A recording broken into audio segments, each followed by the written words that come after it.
আপনার বাড়ির আশেপাশে বা বাগানে কি এমন ছাতার মতো ছড়ানো ঘাস দেখেছেন? অনেকেই একে সাধারণ ঘাস মনে করে উপড়ে ফেলে দেন। কিন্তু আপনি কি জানেন এটি আসলে কি এবং এর নাম কি?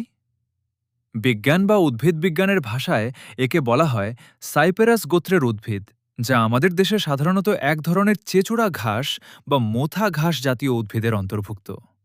এর মূল বৈশিষ্ট্য হল এর কাণ্ডটি সাধারণ ঘাসের মতো গোল নয়, বরং তিন কোণাকার বা ট্রায়াঙ্গুলার হয়। আর এর মাথার ফুলগুলো দেখতে চমৎকার ছাতার মতো ছড়ানো থাকে। এখন প্রশ্ন হল, এটি কি আপনার বাগানের ক্ষতি করছে? হ্যাঁ, এটি মূলত একটি আগাছা। এর বংশবৃদ্ধির ক্ষমতা খুব দ্রুত এবং এটি মাটির পুষ্টি ও পানি শুষে নেয়।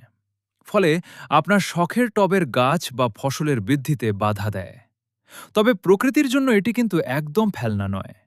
এর কিছু প্রজাতি মাটির ক্ষয়রোধ করতে সাহায্য করে এবং জলাভূমির পরিবেশ রক্ষা করে।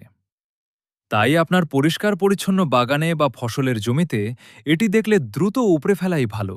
অন্যথায় এটি পুরো বাগান দখল করে নিতে পারে। ভিডিওটি ভালো লাগলে লাইক এবং সাবস্ক্রাইব করতে ভুলবেন না।